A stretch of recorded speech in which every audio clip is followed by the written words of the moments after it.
आप देख रहे हैं न्यूजिंग और मैं हूं संध्या। सरकारी बैंकों को निजीकरण करने के लिए सरकार ने जो फैसला लिया है उसके विरोध में आज ओवरसीज बैंक के कर्मचारियों द्वारा हड़ताल और धरना प्रदर्शन किया जा रहा है। आपको बता दें कि ये हड़ताल ऑलरेडी कल से ही चल रहा है। आइए जानते हैं इनसे कि क्या समस्या है और क्यों ये हड़ताल कर रहे हैं, बताइए। ये जो हमारा हड़ताल है, ये जो हमारे सरकारी बैंक है, इसके निजीकरण के विरोध में अभी संसद में जो विधेयक आने वाला है, विधेयक लाने जा रही है सरकार, इसके विरोध में है कि जब विधेयक आएगा तो हमारा जो सरकारी बैंक में जो सरकार का जो शेयर होता है वो 50%, 51% या उससे ज़्यादा होता है। अभी जो सरकार की जो पॉलिसी है उसके तहत अगर ये विधेयक पास हो जाता है तो शेयर 30%, 30% तक आ जाएगा या 20% तक आ जाएगा। इसके बाद बैंक निजी हाथों में चला जाएगा, मतलब कुछ कारपोरेट घरानों के हाथ में चला जाएगा।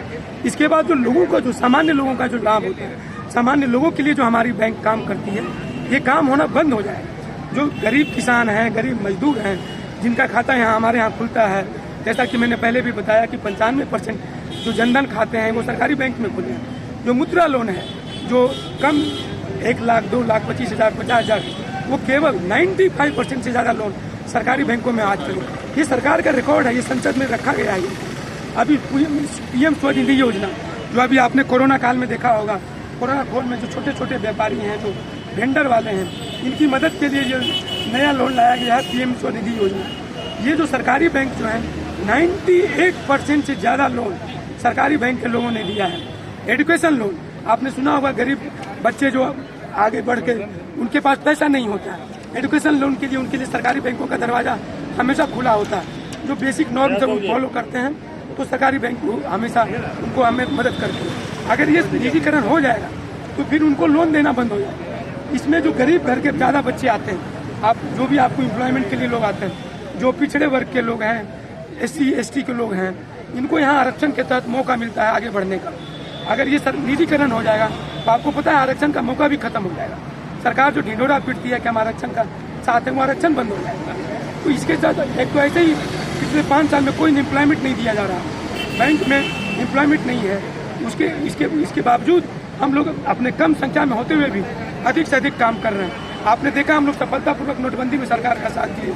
फिर GST जो लागू हुआ, GST में अगर बैंक नहीं होता तो इनका GST लागू नहीं होता। सरकार जो भी नीति बैंक के थ्रू करती है उसमें ज़्यादातर 90% से ज़्यादा कामों को सरकारी बैंक के लिए। आप जानते हैं कि जो गरीब गाँव है, जो दूर गाँव है, वहाँ केवल फाइनेंशियल इंक्लूजन जो ये केवल और केवल सरकारी बैंकों की। कहीं ना कहीं आपको ऐसा नहीं लगता है कि सरकारी बैंकों की प्रणाली जो है, कार्य प्रणाली वो थोड़ी सी स्लो है, जिस कारण से आम जनता को परेशानी होती है? इसीलिए सरकार ये फैसला ले रही है या प्राइवेटाइज कर दिया जाए ताकि जो कार्य प्रणाली है वो सुचारू रूप से चले और बहुत तेजी से चले। ये सरकारी बैंकों के खिलाफ जो ये अवधारणा है, ये गलत बनाई गई है, ये जानबूझकर बनाई गई है। यहाँ लोग इस बात को नहीं समझते हैं। जो निजी बैंक होते हैं वहाँ सिलेक्टेड कस्टमर्स होते हैं, वहाँ 500 तो हमारे उसी बगल में अगर कोई सरकारी बैंक का खाता होता है, ब्रांच होता है बगल में ही, वहाँ 5000 कस्टमर्स। हमारे पास अगर 5 रुपया का जो खातादारी, हम लोग उसी सम्मान के साथ उनका काम करते हैं जितना 5 लाख के। तो ये जो 5 लाख 1 करोड़ वाले जो खातादारी है वो हमारे खिलाफ इस तरह का गलतफहमी पैदा करते हैं। ऐसी बात नहीं है। आप किसी भी सरकारी, कोई ऐसी सुविधा नहीं है जो किसी भी सरकारी बैंक में उपलब्ध नहीं है, चाहे वो बैंक डिजिटाइजेशन हो या और भी किसी तरह की ऐसी सुविधा नहीं है जो लोग यहाँ उपलब्ध नहीं है। ये ठीक है, जब इतना बड़ा सेक्टर है तो कहीं कहीं थोड़ी बहुत गलती हो जाती है। उसके लिए हमारा बैंक तुरंत जो है, हमारा जो शीर्षस्थ अधिकारी है तुरंत उस पर एक्शन लेता है। अगर कोई कहीं गलत सेवा है या सेवा के खिलाफ अगर कोई शिकायत होता है, हमारा जो रिड्रेसल सिस्टम है वो बहुत मजबूत है। रिजर्व बैंक की पैनी नज़र होती है, हमारा एक ब्रांच का ऑडिट होता है। तो ऐसा नहीं है, ये जो अवधारणा फैला दी जाती है बाजार में, इस तरह की गलत अवधारणा फैली, इसका हम पूरा विरोध करते हैं। ये ऐसी नहीं है। कोई भी सरकारी बैंक पूरा सेवा देता है, पूरे ईमानदारी से सेवा देता है। आपको 5 बजे, 7 बजे, 8 बजे तक ज़्यादातर बैंक खुले रहते हैं, ये लोगों के लिए खुले रहते हैं।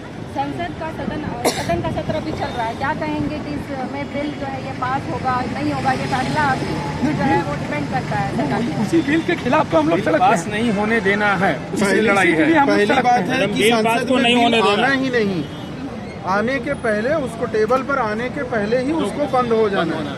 अगर नहीं बंद होता है तो हम लोग एसोसिएशन के द्वारा, हमारे यूनियन के द्वारा जो प्रस्तावित जो हड़ताल रहेगी उसको हम लोग अनिश्चितकालीन पर जाएंगे। और सिर्फ हम ही लोग नहीं, हमारी पूरी जनता जाएगी। और उसके साथ हम लोग जितने भी एक जो बैंकर्स, 10 लाख बैंकर नहीं, 10 लाख बैंकर के साथ कम से कम आप समझ लीजिए कि 5 गुना ज्यादा 50 लाख पर जो फैमिली है वो पूरा फैमिली हम लोग रोड पे जाएंगे। और इतना ही नहीं, जिन कस्टमर्स को हम लोग सर्विस देते हैं, सिर्फ हम लोग जनधन की बात नहीं करते, हम लोग कॉर्पोरेट्स की भी बात करते हैं। जो कॉर्पोरेट्स जो है, जो एंजॉय कर रहे हैं, लेस इंटरेस्ट पर जो एंजॉय कर रहे हैं, एक बार अगर ये प्राइवेट सेक्टर में चला गया, आप जो है ये लेस इंटरेस्ट वाली कंसेप्ट ही खत्म हो जाएगी। दूसरी चीज क्या होगी, जो हम देते हैं किसी भी क्षेत्र में, चाहे वो हमारा छोटा सा मुद्रा हो, चाहे स्वनिधि हो, या फिर जो है कॉर्पोरेट्स हो, वो सिस्टम खत्म हो जाएगा। और वो सिस्टम जब खत्म होगा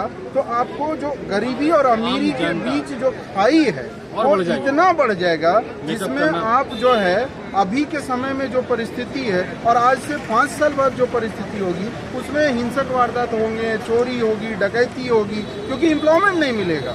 आप जो है, आप या हम एजुकेशन में आए, कहीं ना कहीं एजुकेशन में आने के पहले हम लोग लोन लिए, जिनके फैमिली नहीं सक्षम, वो लोन लिए। वो लोन का 99% सिर्फ और सिर्फ पब्लिक सेक्टर फाइनेंस करता है, पब्लिक सेक्टर में। और ये पैसा फिर हम लोग ब्लैक किस्त में चुकता करते हैं बैंक को। 15 साल एक टाइम दिया हुआ IBA के द्वारा, ये 15 साल नहीं होगा। अच्छा, जब कभी हम लोग के बीच में जो बच्चे हैं उनके एम्प्लॉयमेंट चले जाते हैं, उसके लिए बीच में सुविधा भी है कि हम लोग चलो भाई 1 साल के लिए उसको बंद कर दें, ये खत्म हो जाएगा। वो एजुकेशन लोन अगर आप नहीं पे करेंगे, आपको घर बेच के पे करना पड़ेगा। अगर कोई स्ट्रीट वेंडर नहीं पे कर पाता है, उसके लिए रिडेशन सिस्टम है कि हम लोग एक गारंटी स्कीम है, उसके थ्रू जो है हम लोग जाते हैं। लेकिन अगर जब ये प्राइवेट होगा, ये सब कुछ खत्म हो जाएगा। जैसे आप देख लीजिए, आज के डेट में रिचार्ज कराते हैं, जिस दिन आपका रिचार्ज खत्म हो जाता है उसके 3-4 दिन पहले से आपको मैसेज आता है, अगर आप नहीं रिचार्ज कराते हैं उस दिन बंद हो जाता है। इवन 24 आवर तो छोड़ दीजिए, जो सेकेंड्स होते हैं उस सेकेंड में बंद कर देते हैं ये। तो कल के डेट में क्या होगा? दूसरी बात, जो अभी का जो जनरेशन जो एजुकेशन ले रहा है ना, उनके लिए क्या होगा एम्प्लॉयमेंट? छोड़ दीजिए, जो टेक्निकल एजुकेशन में है, जो MBA कर रहे हैं, है ना, जो कंप्यूटर साइंस में है, उसको छोड़ दीजिए।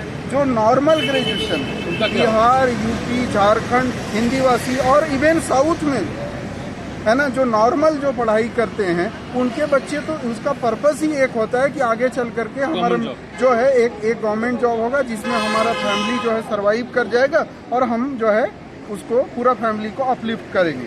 वो खत्म ही हो जाएगा। जब गवर्नमेंट सेक्टर ही नहीं है, जब गवर्नमेंट सेक्टर ही नहीं है, तब आप आरक्षण कहाँ से देंगे? और जब आरक्षण नहीं देंगे, जो तो अपलिफ्टमेंट है, जो लोअर क्लास का, जिसको फाइनेंशियल इंक्लूजन नाम दिया गया है ना, वो अपलिफ्टिंग जो है वो खत्म हो जाएगा। सारे लोग हैं, मैम ये चाहती हूँ कि आप इससे जो हमारा आंदोलन से जन आंदोलन से जोड़ें, क्योंकि ये मैम ऐसा नहीं कि सिर्फ हमारी प्रॉब्लम है या आपकी प्रॉब्लम है, हर एक लोगों की प्रॉब्लम है।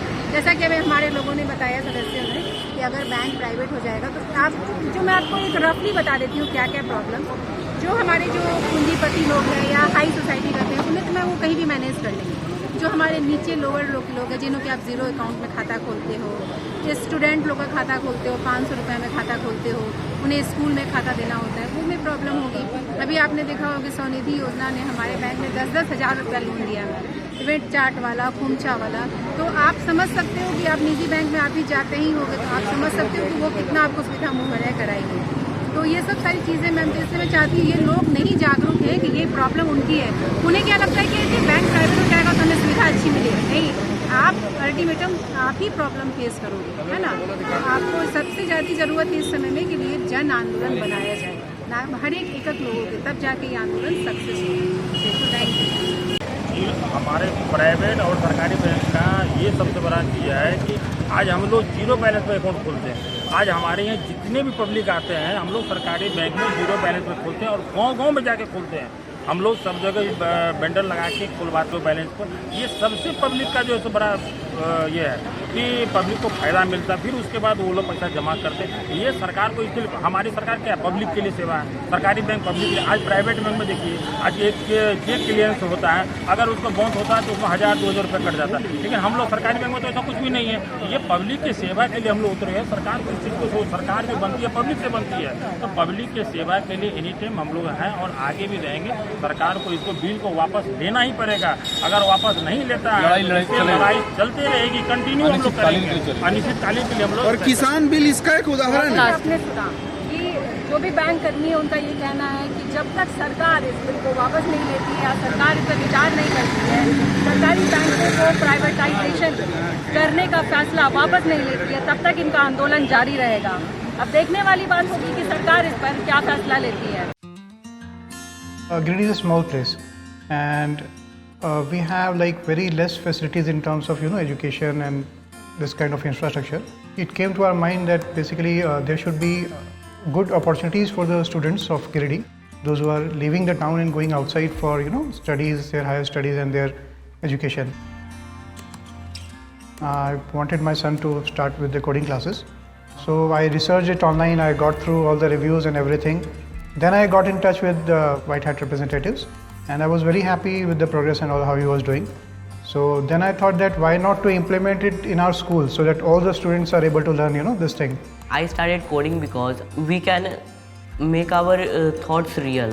We can interact with the computer. White Hat Junior is helping me to create a web browser.